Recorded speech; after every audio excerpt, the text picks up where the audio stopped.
What's up guys, Kyle here again, and today we are going to check out the all-new Peavey 6505 1992 original.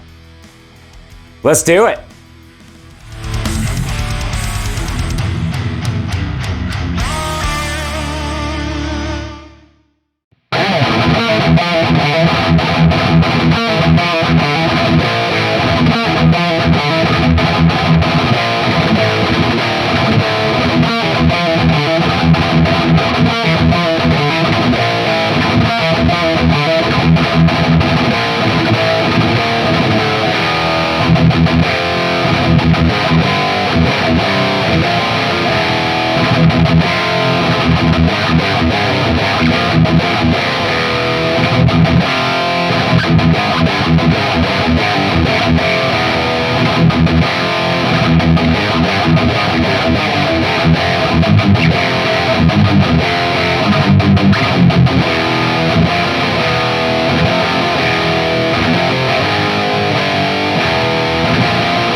Alright guys, hope you're doing great out there today. If this is your first time here at my channel, my name is Kyle, and what I do is I take all sorts of awesome high-gain related guitar equipment like this. I record it with a simple SM57 setup, and I give you the unprocessed audio on your end. So if you're into East End or thrash riffs, drop C hardcore riffs, and dudes that can't wait to smash an entire pizza by themselves while totally not crying on the couch alone, you're in the right place. Consider hitting the like button and subscribing on your way out so you don't miss any more of my stuff. Thanks! Alright guys, so the day is finally here.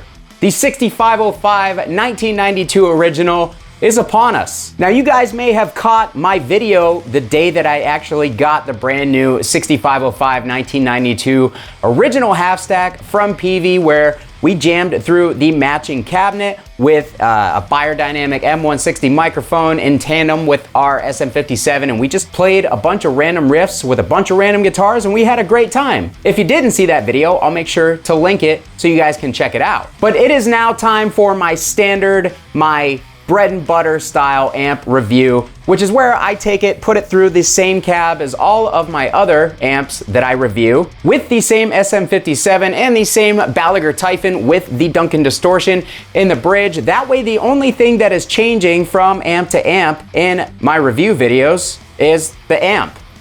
Hopefully that makes sense. That way you guys can hear the true voicing differences between all the amps if you ever use my videos to directly compare amplifiers. That's why I design these videos the way that I do them. So now that you know that, if you didn't already, Peavey have decided to give the 6505 series a little facelift because there are a couple of features that they had been wanting to add to these amplifiers for some time, and they wanted to be able to differentiate them from the amplifiers that did not have these updates. So what are they? What is the reason for refreshing the 6505 series? Well, both the 6505 1992 original and the 6505-2, which I demoed on my channel last year, have a couple notable quality of life features. Number one being that the power cable is now detachable, so you no longer have an attached power cable, which I always think is nice. And this thing is now set up for international voltage selection. You can now switch on a little dial for whatever voltage you want to operate this amp with, which is nice for if you're a touring musician or you're somebody who travels back and forth a lot and takes big amplifiers with you, but you're not a touring musician. You now only need one amplifier because you can switch between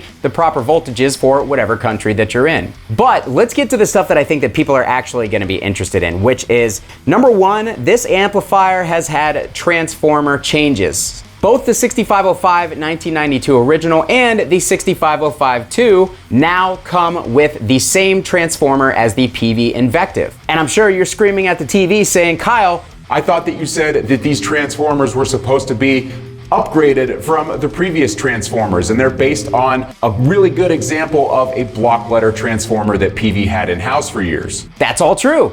because that is what the Invective transformer was based on. When Peavey was designing the Invective with Misha Mansour, they took the best example of an original Peavey 5150 transformer, which would have been from the block letter days. No, there is no difference between the block letter amplifiers and the signature amplifiers. And I will have a video coming up comparing this with all of those. But they basically took that transformer, copied all of the measurements from it, and they are now reproducing that transformer en masse. There has been one slight little tweak to the transformer in order to give it a little tiny bit more upper mid clarity, but other than that, it is unchanged from that original transformer that they used in order to model the Invective transformers after. On top of that, this amp now has a power board that can take both EL34 and 6L6 power tubes. Now, you cannot bias the 6505 amplifier line, but if you find a properly spec'd set of EL34 power tubes,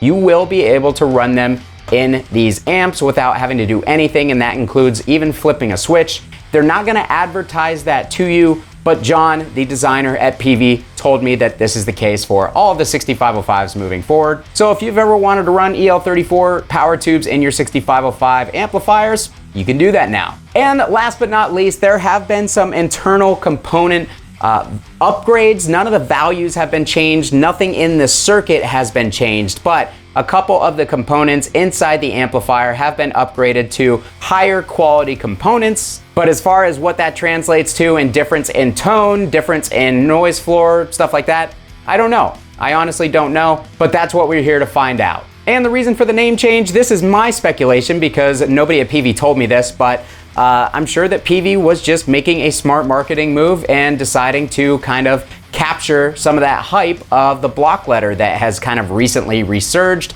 If you are an amp nerd like myself and hang around the amp groups, amp forums, there's always been this mystique around the block letter 5150. Much of that has come from it being a first year run that shipped with USA power tubes and some really nice Chinese preamp tubes. And of course, right around the time that it switched from the block letter to the signature on the front panel due to a cease and desist from Electro Harmonics, that's the same exact time that they switched over to the Chinese Ruby tubes in the power section and the Ruby tubes in the preamp section. There was never a change to the circuit, but that did not stop people from going around and spreading a bunch of false information that there was something special about the block letters other than the original tubes. So with the popularity of the 5150 block letter coming back, the values coming back up on those block letters kind of getting to ridiculous levels, Peavey decided it would probably be a good idea to refresh the looks to make it look a little bit more like the original and to call it the 1992 original to let you know that this is the original 5150 6505 amplifier, because now there are all sorts of different models of 5150 out there in the wild. This amp is just telling you that it is the OG. So now that you know all of that information about this new amp, let's go ahead and hear how this thing sounds, because I know people are dying to see if there are any differences in tone, any changes to the voicing, blah, blah, blah. And to do that, we are going through my 1999 Mesa traditional 4x12 cabinet with the stock vintage 30s in it. We've got an SM57 directly on that V30 again, Balaguer Typhon, Duncan distortion in the bridge. For the intro clip, we were boosting it with the best boost ever made by anybody ever, the Deadweld Duality DX. But we're gonna turn that off. We're gonna go over to the green channel, which is somewhere that I personally don't like to be on this amp, but I know that a lot of you guys do. We're gonna put everything back to noon. I'm gonna turn the crunch switch off. Now, a lot of people are gonna ask, Kyle, have they updated the clean channel on this amplifier at all? No, they have not. They have not touched it. You may be really disappointed to hear that. You may be disappointed to hear that there's no built-in noise gate, there's no built-in boost, there's no modern features, blah, blah, blah. Well, I got a secret for you guys. Peavey already built that amp, and it's called the Invective. But just to show you that the clean channel has not changed, we're gonna check out the clean channel real quick.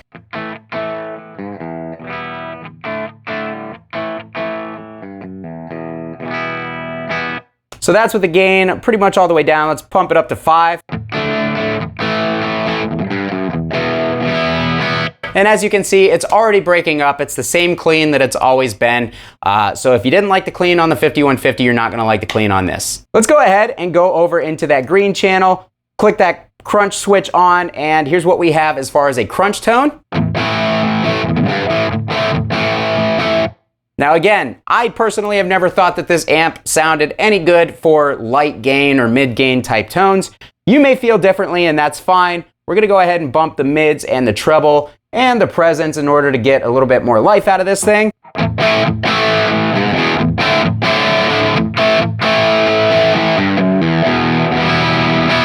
So as you can see, with the gain that low and the settings that we have, it's overall an amp that sounds like it has gain. It's just not, it's not what this thing does, man.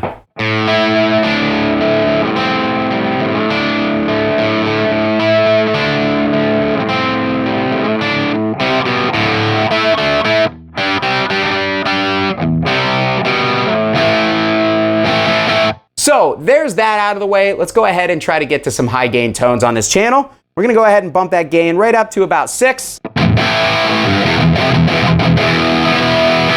So we now have a good amount of saturation going. The green channel has always been the thicker, flubbier channel of the two on the original 5150, and this is no different.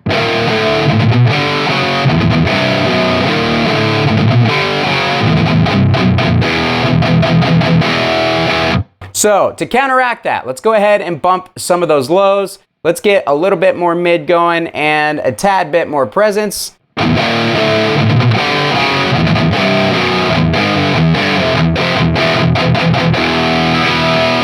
If you wanted to go for something sludgy and a little bit more down-tuned, you could definitely dial this channel in for that.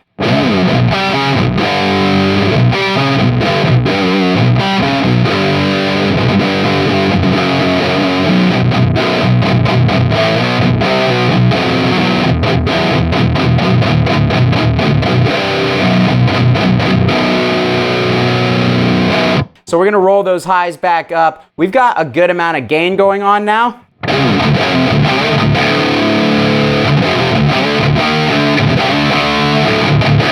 Not my thing. On this channel, I personally think that you pretty much have to run an overdrive of some sort to kind of clear up the mud, to add a little bit of attack. That's my personal opinion, but we're gonna go ahead and do that. We're gonna turn on the MXR M77, and we're gonna basically see if we can't get this to tighten up and brighten up a little bit.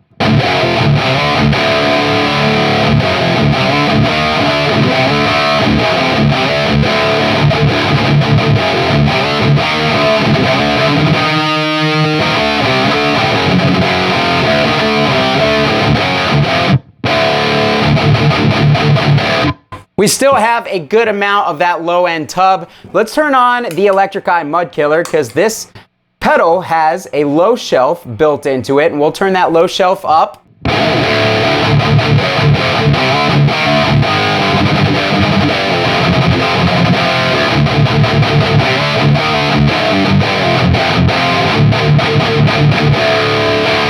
Real quick, let's hear some active pickups on this channel to see if we can't get it to tighten up and modernize anymore.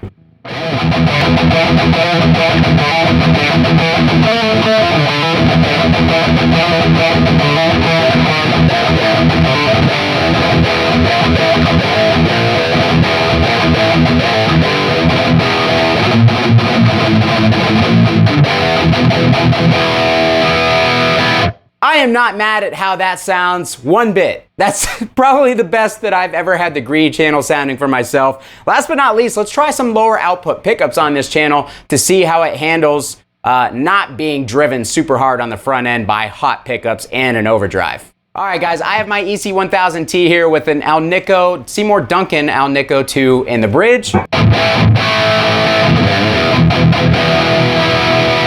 So as you can see, it's significantly less output right off the bat. Let's hit it with something a little bit more traditional. Here's a Boss SD1.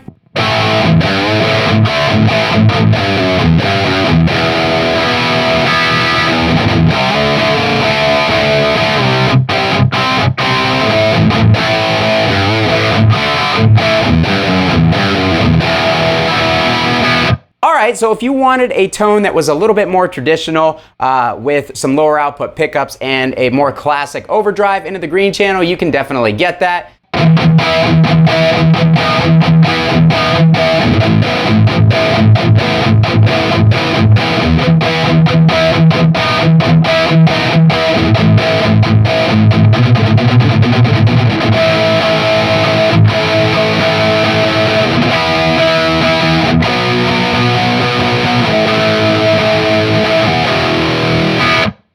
with all of that out of the way, let's head over to the red channel, the star of the show. All right, guys, we're back on the red channel. All of our EQ settings are back to noon, and we have the gain down at 9 o'clock, a little bit under, actually. So as you can see, it's a little bit dead sounding with those settings. The main thing over here is to get that presence turned up. And now the amp has come to life quite a bit. We'll actually roll that back just a tad. Let's get some more gain going.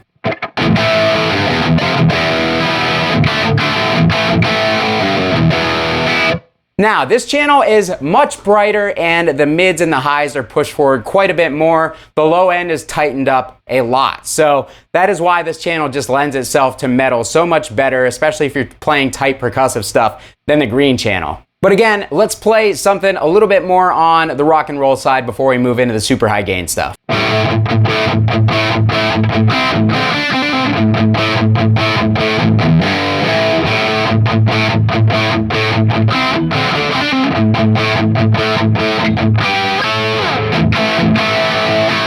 We're gonna go ahead, we're gonna bump that gain right up to about 4 o'clock, which is typically, if you don't have a boost, right where it starts to get really saturated.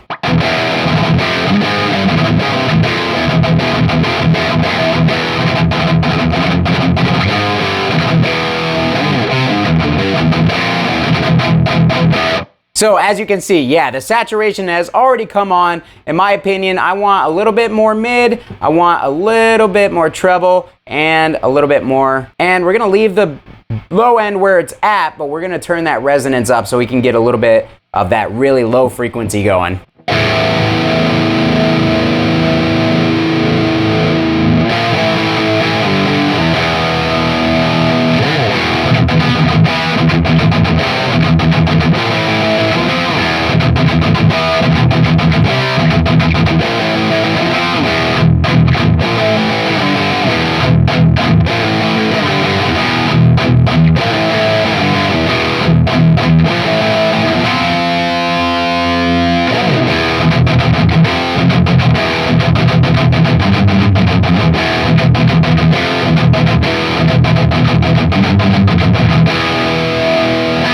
Let's get even more saturation going.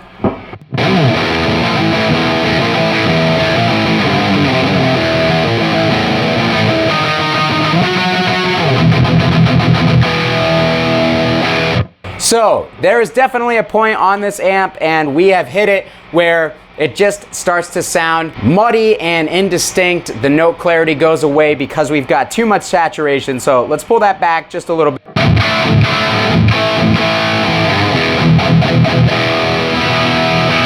That sounds excellent. Let's go down for a slightly drop tune riff.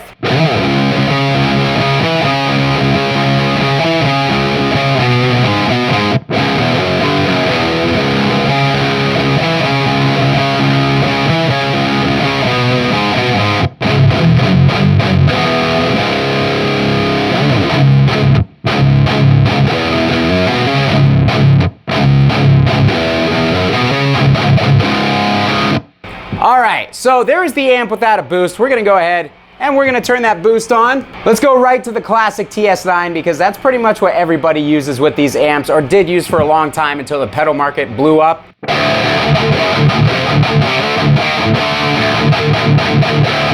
This thing has the nice classic clanky palm mutes that the 5150 is known for. Let's go to the classic 666 settings that everybody knows and loves with these amps.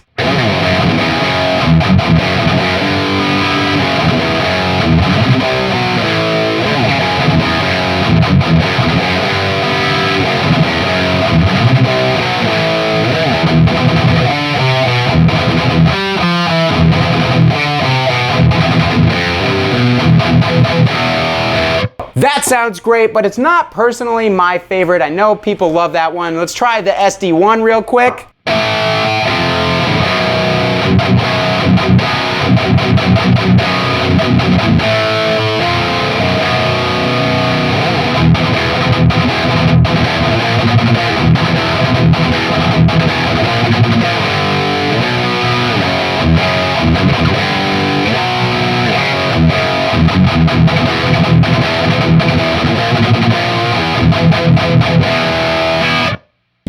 that's where it's at for me. I personally love the SD1 on this amp. To actually pull that top end back a little bit, let's pull the gain back a little bit, get a little bit more low end.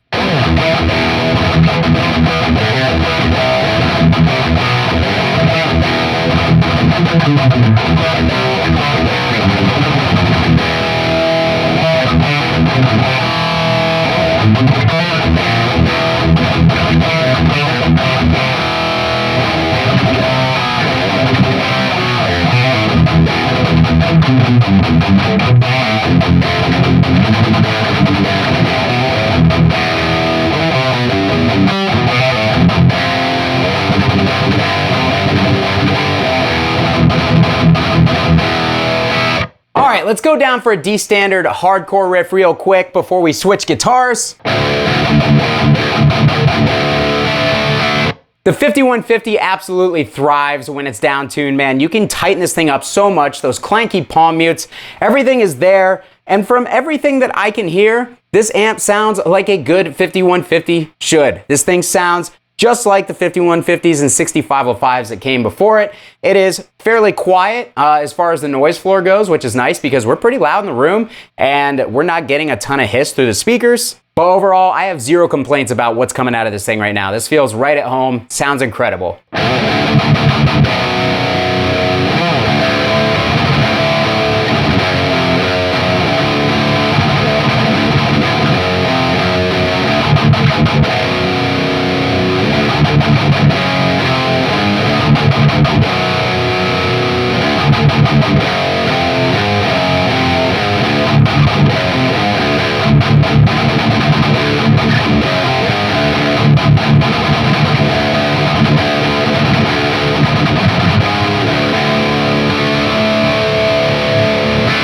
Does that all day long. That is, in my opinion, what this amp was born for. I know that it was made for and by and with Eddie Van Halen, but there is a reason that this thing has become the metal amp over the last 25 years. It just does it so good.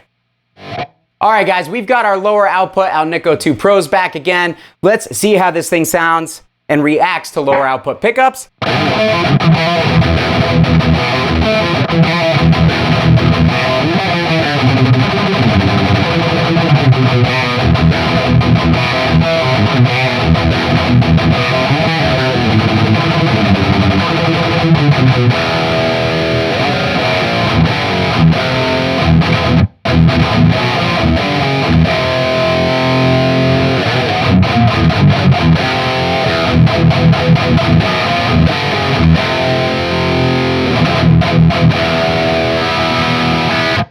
Sounds incredible. I think I might even like these pickups more on this amp than I like the Duncan Distortion. I have always liked low to mid gain pickups or low to mid output pickups on the 5150 because they have so much onboard gain. You get a little bit more clarity, a little bit more dynamics out of these pickups when they're lower output, when they're not as hot. And I just think that that's the sweet spot for these things. This thing sounds great.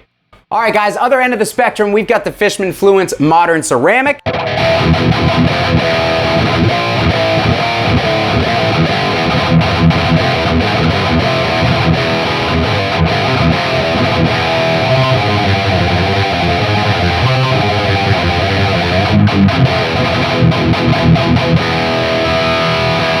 All right, so what happens when we scoop the mids with something like this? Let's go for a little bit more of a black metal tone.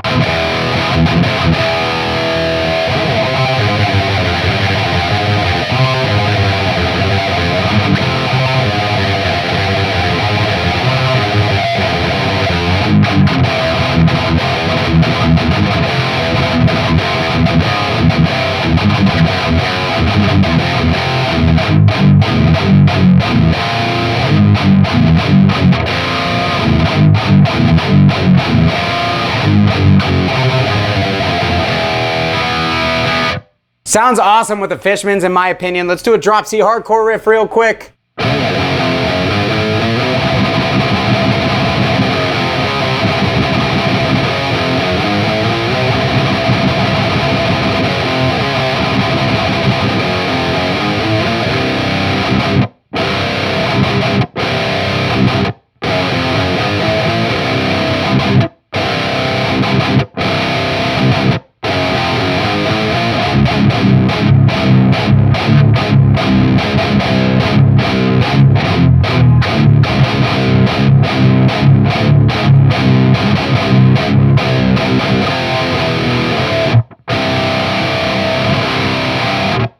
That sounds incredible. Last but not least, we got to try that 7-string so you guys don't flog me in the streets.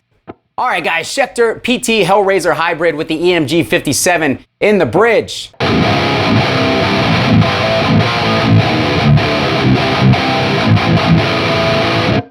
God, this amp is just so easy to dial in, mainly because it doesn't have a whole lot of range in the EQ. It pretty much sounds good, you know, without extreme settings. Just leave it somewhere around noon or 1 o'clock on everything and it sounds great. But anyways, here's a riff that's not for drop A, but we're playing it in drop A anyways.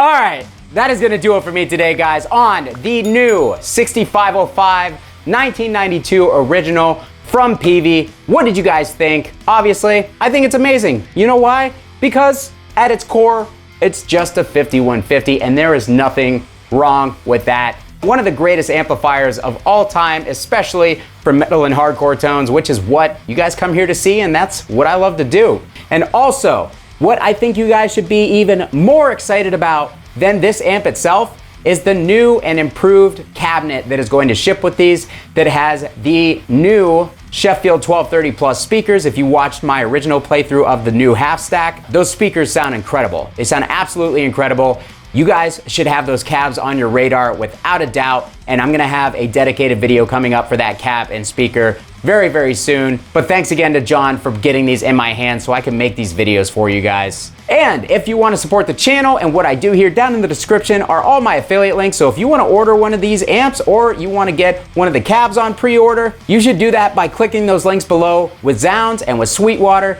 in order to get on the list for one of these amps that are going to be hitting the shelves soon, and also help your boy out at the same time, because that is the biggest thing you can do to help my channel out. Click those affiliate links and shop with those retailers if you do already. I get a little bit of kickback and it really, really helps the channel grow, and I really appreciate it. Or you can add your name to this list of incredible people by joining my Patreon community, and everything that goes in that Patreon account goes back into gear for making more content for you guys. And being a part of my Patreon community, you will get weekly behind the scenes updates of what's going on here in Belligerent Amateur Studios, what's coming up on the channel, and you also get a weekly live hangout session with me. And as an added side effect, I'll love you forever, whether you want me to or not. Thanks so much for watching, guys. Kyle here again.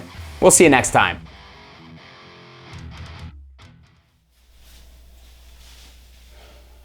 You know what this wall is missing? Another amp.